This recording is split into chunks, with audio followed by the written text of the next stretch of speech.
Hello, possibility seekers. We are back. I am very pleased and very happy and honored to have with me today Ana Fabiano. Let me tell you a little bit about Ana. She has written the most comprehensive book about Rioja. She has earned a mastery certification in the Castilian language, a credential that allowed her to research and write this fabulous book. Look at this book. I mean, not only is it full of amazing things, but this is gorgeous. It's a coffee table book. You guys have to get it. Anyway, I digress. I tried to read as much of it as I could before I went to Spain last month, but let me continue to tell you how special Ana really is. She's acknowledged for her exhaustive research for this book and also noted as a scholar on the Rioja region. Ana was the founder of Rioja Trade, Rioja's North American trade entity for professionals in the wine industry, and led the trailblazing USA trade team for the Rioja Regulatory Control Board for over a decade in the capacity of the North American Trade Director and brand ambassador for the DOCA Rioja, which translates into the Denomination of Origin Qualified, the highest quality control standard achieved in 1991. In 2015, Ana successfully opened the Canadian market for the Rioja Wine Board campaign. In both markets, sales across various stakeholders were increased as well as value shipments. She was the first American hired by the Embassy of Spain's commercial office and became one of the three founders of Wines from Spain. For over 25 years, she has passionately researched and traveled extensively through the wine country of Spain with great professional concentration on Rioja. Ana has dedicated her professional life and vast research to the wine and food industry of Spain. Her highly respected work and milestone achievements for Rioja have equipped her with mastery in her subject matter as well as the marketplace. She is recognized and respected as the Rioja expert inside and outside the DOCA of Rioja. Her passions include her four heroic children, FDNY fiance, Rioja, her garden, and mentorship. Welcome, Ana. So good to have you here today. Yeah, thank you, Monique. It's wonderful to be here. Thank you for having me. You're a very unique guest, you see, because mostly people come and here we're going to have a little more fun because we get to talk about food and wine, right? And having just come from Spain, I didn't have a chance to do the Rioja region in earnest, which I promised myself I would after reading your book. I have so many questions, right? So we're going to unpack all of your knowledge and all of this stuff. And you're passionate about healthy, holistic approach to living. We share that, and that's one of the reasons we connected. And that is very prevalent in Rioja. So give us a sense of your professional journey as the first American in the Spanish embassy, and now as a successful consultant. You're bringing culture, heritage, tradition of Rioja into the United States, and I want to hear more about that. I think one of the major key components of my platform and what we do is we really believe in the preservation of authentic wine places of origin. In the latter part of the 20th century, the United States was primarily drinking Coca-Cola, and we were not a country that really had wine as part of our everyday lifestyle, which was very prevalent in all the three largest countries producing wine, which are Italy, France, and Spain, in terms of vineyard and production. So the United States became the largest consuming nation of wine, really because of education. Some chief primary educators and wineries such as Mondavi that really moved wine consumption forward. And what we have now today are many brands. There's so many brands, it can become so overwhelming, so confusing. And authentic wine places of origin have a culture that's inculcated there. And it's a way of life for the people. It's the economy of the place. And it's one that you achieve a lot of authenticity. And that's one of the key components that really kept me working with Rioja, is the authenticity and point of origin of the wines and the people that are behind them. Tell us more about those people. Yeah, tell us more about like the region and the people. What did you find? It's very common, like it's more common than not to find wineries that are third or fourth generation. And even a few of them that are fifth generation. You know, in the United States, you may go to a store and there's popular brands. I don't want to name any, but there's some really popular brands from California. And I have a lot of friends that are professional women, and they'll say, I like this, I drink this, but they don't even know that it doesn't come from a vineyard, that it's crushed juice that's mixed and blended. And, going from a place where it's a way of life, where a winemaker is passionate about bottling their great grandmother's vineyard, it's a sense of authenticity and heritage that really comes through. And I'm feeling that this transparency and authenticity is being called to all of us in some way. We're even today, Monique, everyone's talking about getting an e-vehicle and, electric vehicle. But people also need to think about, well, where are the mines for these vehicles? Where are they sourcing the nickel for these vehicles? It's not just child labor. It's are they displacing communities? I was listening, and I love the travel podcast because you can really gain so much from podcasts. And I love to research. I'm so comfortable in a library, as obviously you could see from my book. There's ancient and classic and modern research in the book. And I was listening to this podcast from the Washington Post about people and islands in Indonesia that were being displaced for mines. So I think we're all, as consumers, being called to take a closer look at what are we purchasing and why and how. And from that perspective, I'm very proud and very happy to partner with Rioja and the wineries and the families behind them, because I know who they are. I know their sense of purpose and authenticity and core life values as well. It kind of brings me a little bit to your book, because I love the one piece that you said that, decisions that you make now will have big impact on your life in 20 years. And though your book is speaks more towards women, I just find it even so relevant for the generation of millennials or Gen Zers, because these decisions at this point can have big impact 20 years from now. And that's also in the case of wines and authentic winemaking, and especially in Rioja, where they have this tradition of making Gran Reservas, which, the quality control for the Gran Reservas, it's the only place in the world that has this tradition of Gran Reservas with the definition that they have from vineyard through bottling and through release. So it's very interesting. I learned a bunch of things having taken a cooking class when we were in Madrid. We learned a bunch of things from the chef. And one of the things that we learned was that Spain is much more vigilant and much more exacting of their standards and their regulations than are some of the other European Union countries, like Italy, like France. So in Spain, we learned that, if you buy an orange, not only do you buy the orange, they are obligated, even if you go to a farm stand, to put what state, what province that orange is from: apples, oranges, fruits, vegetables. And then it comes down to the jamón ibérico, right? The jamón ibérico, which is like the gold standard of ham. By the way, I have not had pork in this country for 7 years, maybe 8. Anyway, I went to Spain and I was like, dude, I can't not have chorizo and jamón ibérico, because literally jamón ibérico goes for $140 a pound here. So you have it in small doses, but it tastes so much better than I set off like World War III when I went into to the meat guy, and I said, so how does this compare to?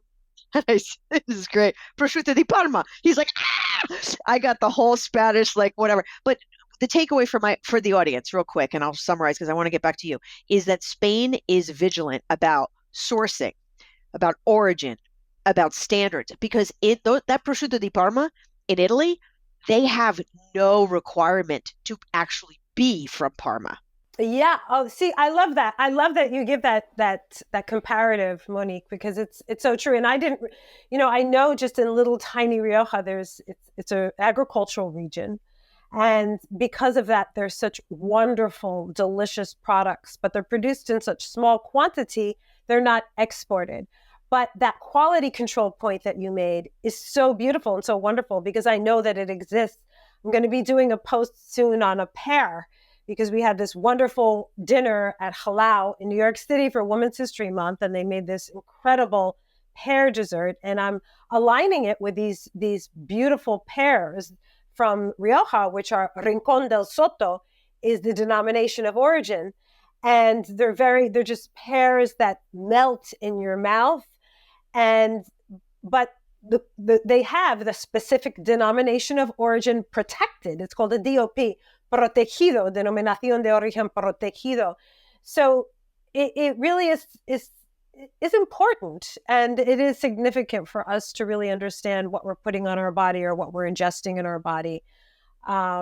With wine, very much like food, and I'm glad that you pointed out the food products, wine is very similar. There's a lot of deceptive advertising or labeling, and there are countries, predominantly in the USA, that many additives are permitted. There's actually 72 that are authorized. So if you want the acidity to be higher, they'll just put a little acid chip in. Or if you want a taste of oak, but you don't want to invest in millions of dollars of 225-liter barrels and go into forests in France and source your own wood, there's a lot of different things that can be manipulated in a wine. Which actually, I was in Sonoma County last week and went to a wonderful small producer. And it was actually him who said there are a lot of wineries that manipulate. Absolutely. So you will love this. You will love this. I just finished reading a book at the same time as I was reading a book, because I was like doing a deep dive on wine. I said, I want to prepare for this podcast. It's great. I happened to go to a book signing by Brianna Bosker, and she wrote a book called The Cork Dork. I highly recommend it. In this, so she was a tech writer for a newspaper. I think it was the New York Times, and she was basically a journalist. And she had this passion she wanted to learn about sommeliers in New York City. Like, what better place to learn about sommeliers and wine than New York City? Okay, long story short, she goes underground and starts to understand the life and the training and the knowledge and the restaurant business, the wine business, and she gets her master sommelier, which is like only 100 and some odd women in the world have 147, I think, or 163, something like that, have that. She gets it. She goes into a whole explanation of the manipulation. Oh, wow. That's wonderful. So it's only a short part of the book, but I was like, this is fascinating. Well, it's very brave that she did that too. Yes, it is. So here's the thing that we want to let people think about. It's what you put in your body. 1,300 ingredients that are not allowed in the EU are allowed here. I talk about this all the time. Food is my passion. Food and drink is my passion. You can't show up not understanding that we allow things that India and China don't allow. Now that to me is egregious. And China won't buy our wheat. Now does that say something? These people, I mean, where's their standard, right? And where's our standard that we allow it? So anyway, getting back to our regularly scheduled program. Context, let's bring context to Rioja, because Rioja, and I drank only Rioja in your honor for an entire month, by the way, white and red. I made a note of every one of them. I took pictures of every one. I have all of them. Talk to us about Rioja as it relates to Tuscany, to Bordeaux, to some of the other places that do spend a lot of money in export. And I was told by this guy that the Italian lobby board has a real lock on exporting out of Europe. So that's why we're seeing the prosciutto di Parma before we'll ever see a lot of the jamon iberico. Yes. Well, actually it took, it's interesting because when I was working at the Embassy of Spain, which was many years ago, that's when they started lobbying actually to get the jamon imported. So it has been a long time, and it took them a long time. I mean, the prosciutto the Italians were really kind of creating certain blocks, as we know, that can happen in many trade agreements. And, we personally find, I mean, my heritage is Italian, and I've had all different kind of prosciuttos at our holiday tables. But, the jamon iberico and the jamon serrano, for me, it has so much more sabor, the flavor, the authenticity, and it's the flavor. And I'm very proud that, we also have incredible chorizos that come from Rioja. It's the sausage, and it's palacios. And they are available in the United States. They have national distribution. So I would highly recommend anyone to try. The Palacios has a serrano ham. They have a spicy chorizo, a regular chorizo, and I use it for tapas, or I kind of cut it up and put it in different recipes. But Palacios chorizo is absolutely delectable. And that's one that is very available. And it's also from the Rioja, which is quite amazing too. I'm actually going to be taking them with us to the Newport Food and Wine Festival in September in Newport, Rhode Island, and so we're excited to do that. You know what I did for Easter? This is so like not me. We decided to have a Spanish Easter, and all we had was tapas. And I ordered from La Tienda, latienda.com, which, by the way, is a shameless plug for them. They're not paying me to say this, but our entire menu was ordered from La Tienda, the ingredients, I mean, for the menu. We made homemade paella. They're wonderful. The Harris family are wonderful. The packaging and the shipping is so carefully done. It's such white glove Claire in what they do with their shipping. And they also represent Palacios Chorizo. So their family started out by, being in the army in Spain. And that's how they came back and just, started their import company. Wonderful family and wonderful selection of Spanish products. And very authentic, carefully sourced products too, as well. That seems to be your specialty. So tell us about how you would. So again, the listeners or the watchers of viewers of this podcast probably aren't really familiar with Rioja because, again, Spanish wine, we don't have as much marketing. I hate to say because I'm a marketer, but there's not as much marketing of Spanish products, and it's a shame. But we'll get there, and I think we'll reverse the trend hopefully together. Tell us how a Rioja wine would compare and contrast to some of the ones that maybe our listeners or have had before from other countries.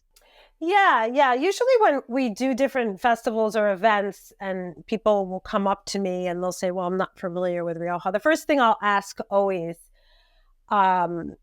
is, what are you drinking now?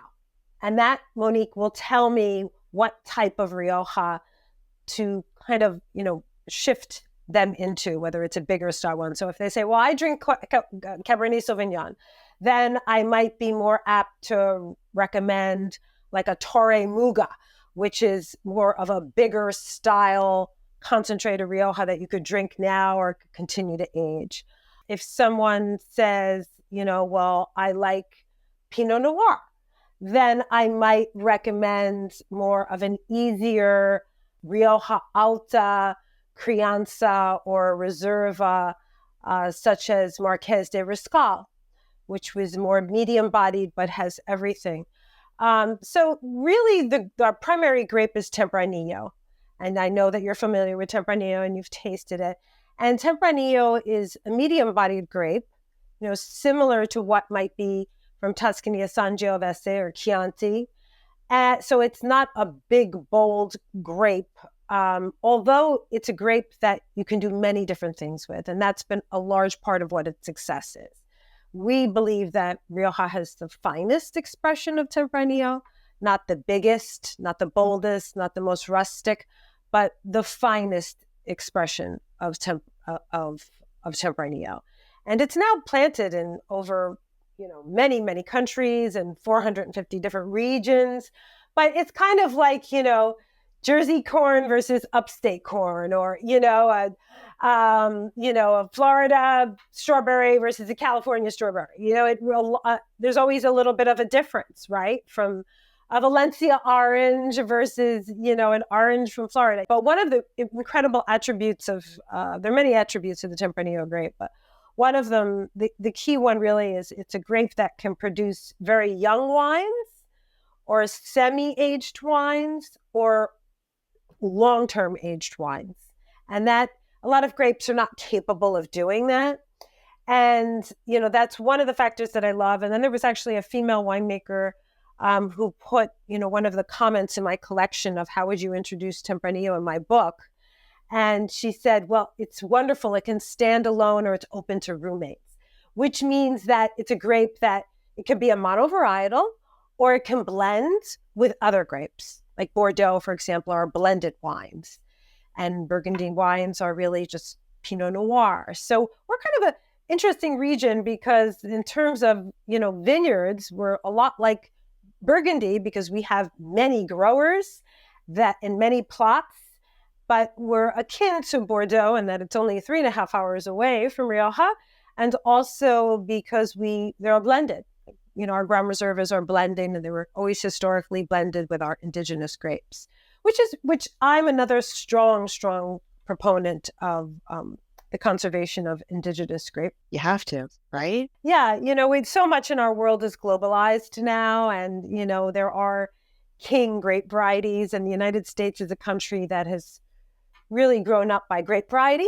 I'll have a Merlot, I'll have a Cabernet, I'll have a Chardonnay. But indigenous grape varieties really are anchored in the place and the soil and everything. So I'm a big proponent. Well, it comes back to that idea of authenticity and really, I talk to people there, most people who even cook don't understand seasonality of things because we've been trained that we can get strawberries in February. Well, we shouldn't really get strawberries in February if you live in the northeast of the country.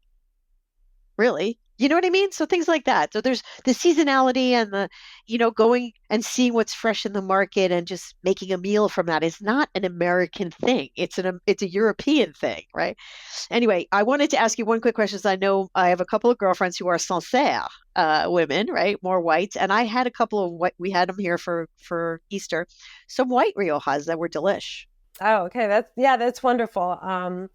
Sancerre is a beautiful region and place and wines, and the white Riojas predominantly that we'll find here are from our Viura grape, and that's really the primary white grape in Rioja, Viura.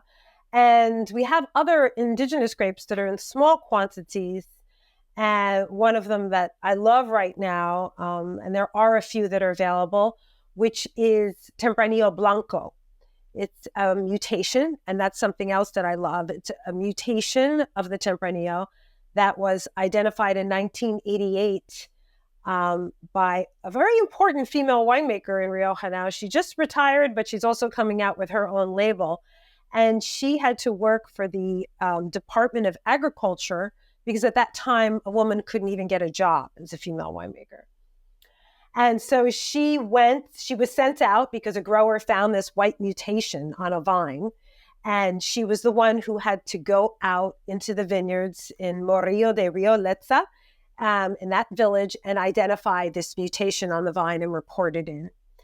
And it's an incredible, I love it because it's a little bit exotic. It has some tropical fruits qualities to it, very aromatic.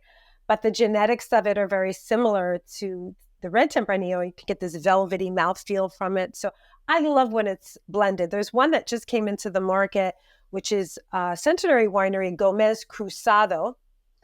And it has a fair amount of Tempranillo Blanco blended into it. But that's, for gifting or stocking, I know it's available in the Northeast, was just assigned a new importer. And that's when I would also, search out for. We're going to bring this all together to why you are, you're first of all, a woman, very few women. Something you told, I don't know if I read it in the book or you told me, which I thought was fascinating and does, resonate with the audience that we have here is that, ladies, you have to listen to this. 14% of wines in California wineries are women-owned or led wineries, okay?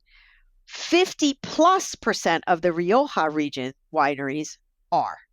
Why do you think that is? And first of all, we should all support Spain, and the wines are delicious, and the Rioja wines are even better. But why do we think that there's so many more women in Spain running or managing wineries versus our paltry 14%? Why do we think that is? Yeah, well, one of the biggest pieces is on how the California wine industry has developed. And there's a lot of big conglomerate companies, very large, controlling brands and launching brands and running business.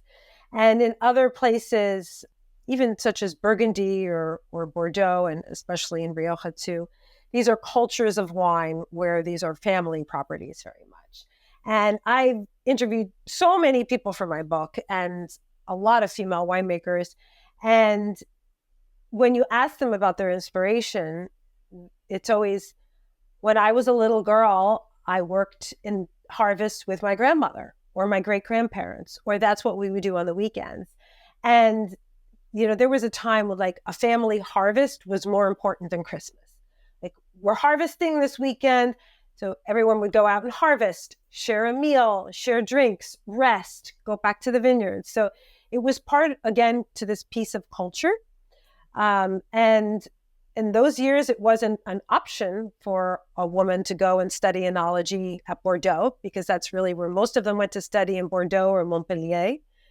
And now it is. And the University of Rioja is where a lot of them are going, which I'm very proud of, because I've worked with a lot of the professors and the dean of wine studies. And they really are pumping out like some of the top winemakers that are obtaining everything. One interesting, illustration of this is that the Wine Spectator, I'm not sure if you're familiar with that publication. I read it. I have it over there. I'm starting to read it. In the Wine Spectator is available in a lot of wine shops and around. They do top 100 wines of the year, and they do this unveiling where each day so it's a significant pinnacle point of the publication every year. So there are only 2 wines from Spain that have ever won #1 wine of the year. And both of them are from Rioja. And both of them are from female winemakers. Yay! If you can't hear me, I'm clapping, people. And I don't even think anybody's ever published this. Like, I'm not the PR person for the wineries, but it's just a fact that's so it's so important. One is Marqués de Morrieta, which is a centenary winery located outside of Logroño. And the winemaker there is Maria Vargas, and she's one of the 5 great women of Rioja featured in my book, and has this amazing story of how she became the chief winemaker. And the other one is Maria Larrea, who is the winemaker at CUNE, which is an acronym for Compañía Vinícola del Norte de España. And they have an Imperial Gran Reserva. And so her Imperial Gran Reserva won, and Maria Vargas Castillo de Gay Gran Reserva won. And I just think this is such a significant fact, and to point out and to illuminate the role of women in winemaking, and also here in Rioja, that this just happened organically. Like, no one contemplated back of the house at Wine Spectator of, but and they were both just very influenced by their lands, their history, their province of where they live. So it's funny because, to your point, these women are not, hiring PR agents or you per se to like get them on these lists or get them well known. It's just they have superior products. So here's a question. You mentioned that now the United States is the largest consumer of wines worldwide. Well, we have a big population, so I kind of get part of that. But why do you, over the last 50 years, that's really, really changed, 40, 50 years. So why do we think that is? Like, what was that trend coming from? I think it was really coming from principally from education. We're really, when we used to be a society that was just drinking brown spirits and Coca-Cola. And as the California wine industry began to grow significantly in the latter part of the 20th century, there was a few of these very historic wineries in Napa Valley. And Sonoma is very much an agricultural region. Many other products are there. But as that, continued to grow, that brought more of consuming wine as a lifestyle product. Even in the course of my career, I remember we never would see wine in advertising early on. And then later on, you'd see, it in supermarket ads, in frequent flyer ads for airlines. I mean, that never existed, 20 years ago. I remember coming to this country in 1969, and the one thing, there were a few things that my parents, three main things that my parents really couldn't get over, and I couldn't get over either. Not that I, so I heard them do it. The one of them I can relate to. So it was wine, coffee, and bread. Coffee sucked, was sock water, quote unquote. There was no good wine to be found unless you brought it in from somewhere that, from Europe, and the domestic wine was crap. And bread, Wonder Bread or nothing. And we couldn't find a baguette. We couldn't find a baguette to save our lives. You know what I mean? So anyway, that's just a funny thing. Can we unpack? Because this is really, really big for me because I'm all about this. Sulfites, additives, preservatives, organic, and all of these words that people attribute to wine that most people really don't understand. So I need you as the subject matter expert to get through the marketing crap. Sorry to my fellow marketers. I appreciate you and I make a living, but let's be clear. So tell us I mean. Yeah, I think it's really, there's so many, trending terms that marketing will just latch onto, right? And with wines, I think one of them is really, really understand the official terminology of point of origin. Like if this is a Brut Reserve Champagne from Champagne, what does that mean? What qualifies it as a reserve? What are the quality control regulations for grape growing in that place of origin? Can they use pesticides? Can they irrigate? It's really understanding what is happening at point of origin. And then thereafter, to really be able to discern what is official terminology and what are trending terms. We're hearing more natural wines, orange wines, old wines. Well, what is that the equivalent of that? What is that supposed to mean? So to really weed through that, because there's so many regions in the world and so many different places, the first thing is to really understand the point of origin of the wine and what is the quality control behind it. A lot of people kind of just will come up to me after a class or at events and say, oh, I'm allergic to sulfites. I get migraines. And they just don't even realize that, and then you'll ask, well, what are you drinking? And I don't want to name names, Monique.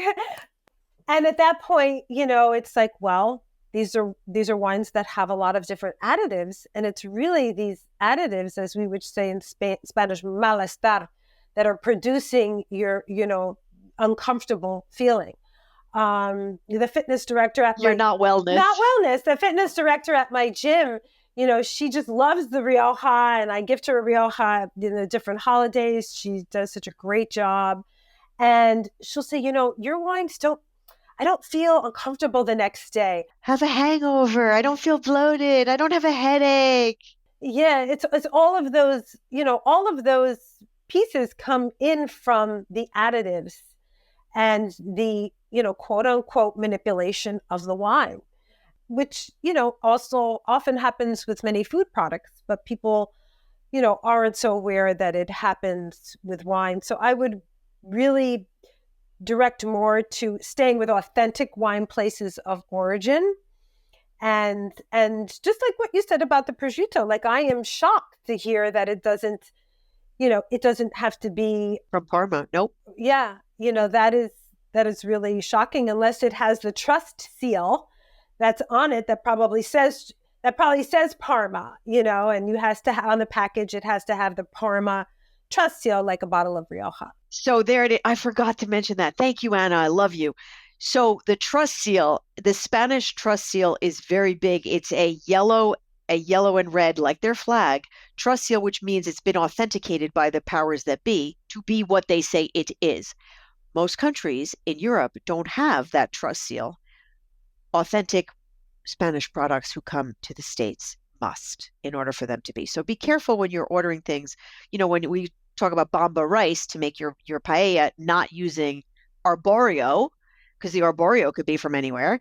That bomba rice has to have that seal of authenticity for you to understand that it is truly from Spain. That's why ordering from places like Palacios or ordering from La Tienda or places like that will give you what you think you're getting. Okay. So So here is an example of a bottle of Rioja. This is, a beautiful Baronia. It's a Reserva. So the wine has to be held in the winery for 3 years to qualify as a Reserva. And in my professional opinion, there is no other wine in the world that delivers the quality and the ageability at the price point that a Reserva has. So the price point, average price point for this Boronia that you're holding up to our audience, what do you think the average price point? This is about $23 a bottle for a Reserva. And if this was dressed, I use that term, if this was dressed in a different country or a different outfit from a different place, it would probably, be at least double the price.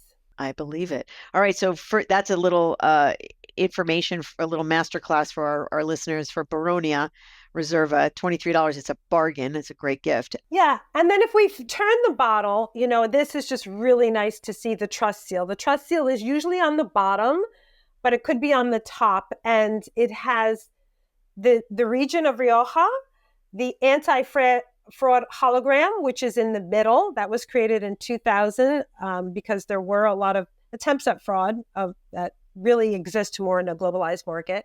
And then the lot number and the harvest of the wine. So if you do not see this official trust seal on a bottle of Rioja, it is not authentic. And it's very, very important to look at that because I often find wine lists that are saying that the wine is a Rioja because it has more salability, and it's not.